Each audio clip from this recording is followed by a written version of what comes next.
नमस्कार, मी डॉक्टर मच्छिंद्र बांगर महाराष्ट्रातील हवामान परिस्थिती संदर्भात ताजी अपडेट देणार आहे. आत्तापर्यंत आपण जे हवामानाचे अंदाज सांगितले त्यामध्ये नेमकी बदल काय होतोय हे सांगण्याच्या हेतूने आपण हा अंदाज पुढे घेत असतो. उत्तर भारतात WD सक्रिय आहे, दक्षिण भारतात कमीदाब सक्रिय आहे. आता या पार्श्वभूमीवर पुढील हवामानात काय बदल होतात ते आपण बघणार आहोत. सध्या महाराष्ट्रातील परिस्थिती बघितली तर निरभ्र आकाश, हलकी थंडी हे वातावरण सध्या महाराष्ट्रामध्ये आहे. दोन्ही समुद्राच्या दक्षिण टोकाला पावसाचं अनुकूल वातावरण आहे, परंतु त्याचा फार प्रभाव देशाच्या वातावरणावर आत्ता पडणार नाही. मात्र उत्तर भारतात बर्फवृष्टी होण्याकरता जम्मू काश्मीर, लेह लडाख, उत्तराखंड सारख्या राज्यांमध्ये मोठी अनुकूल परिस्थिती आहे. सध्या आपण स्कायमेटच्या आणि ECMWF मॉडेलच्या आधारे अंदाज देतोय. आज 20 तारखेला दोन्ही भारताच्या टोकाला पावसाळी परिस्थिती आहे. थोड्याफार प्रमाणात उद्या ती उत्तरेत राहील, मात्र दक्षिणेत कमी होईल. 23 तारखेला देखील उत्तर भारतात थोडा WDचा प्रभाव राहण्याचा अंदाज आहे आणि अतिशय दक्षिण टोकाला थोडं वातावरण केरळ, तामिळनाडूमध्ये राहण्याची शक्यता आहे. जवळपास 24 ते 29 तारखेपर्यंत पावसाळी प्रभाव भारतावर फार कमी होणार आहे.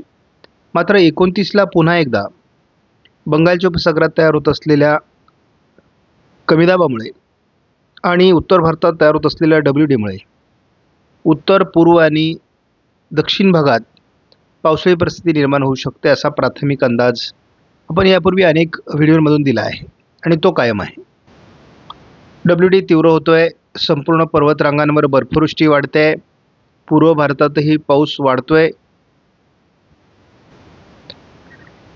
जानेवारीच्या शेवट देखील पावसाळी राहणारे भारताच्या बऱ्याच राज्यांमध्ये पाऊस आहे. मात्र मध्य भारतावर किंवा महाराष्ट्रामध्ये याचा फारसा प्रभाव 31 तारखेपर्यंत दिसत नाही.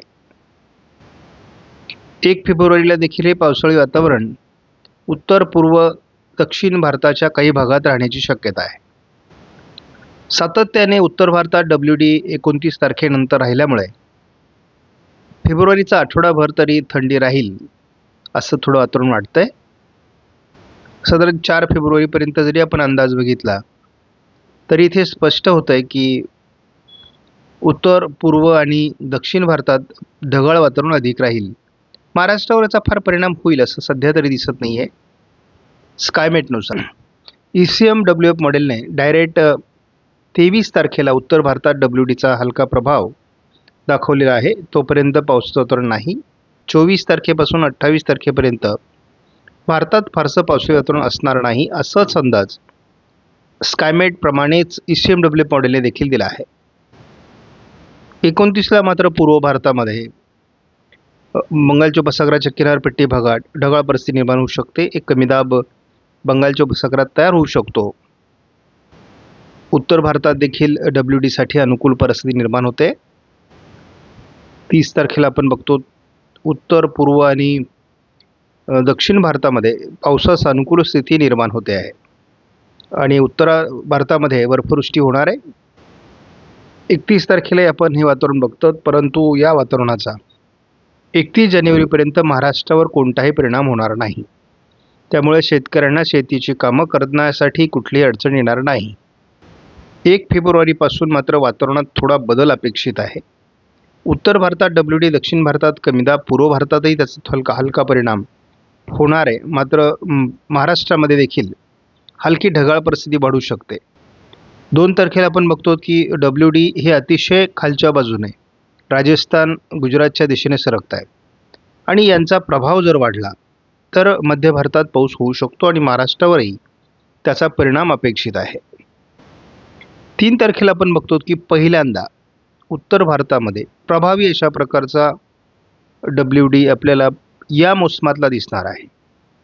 मात्र याचा थोडा दुसरा परिणाम असा झाला आहे की दक्षिण भारतातील कमीदाब संपला आहे. यदाकदाचित या दोन्ही सिस्टम एकाच वेळेस आल्या असत्या तर महाराष्ट्रात पावसास अनुकूल परिस्थिती निर्माण झाली असती.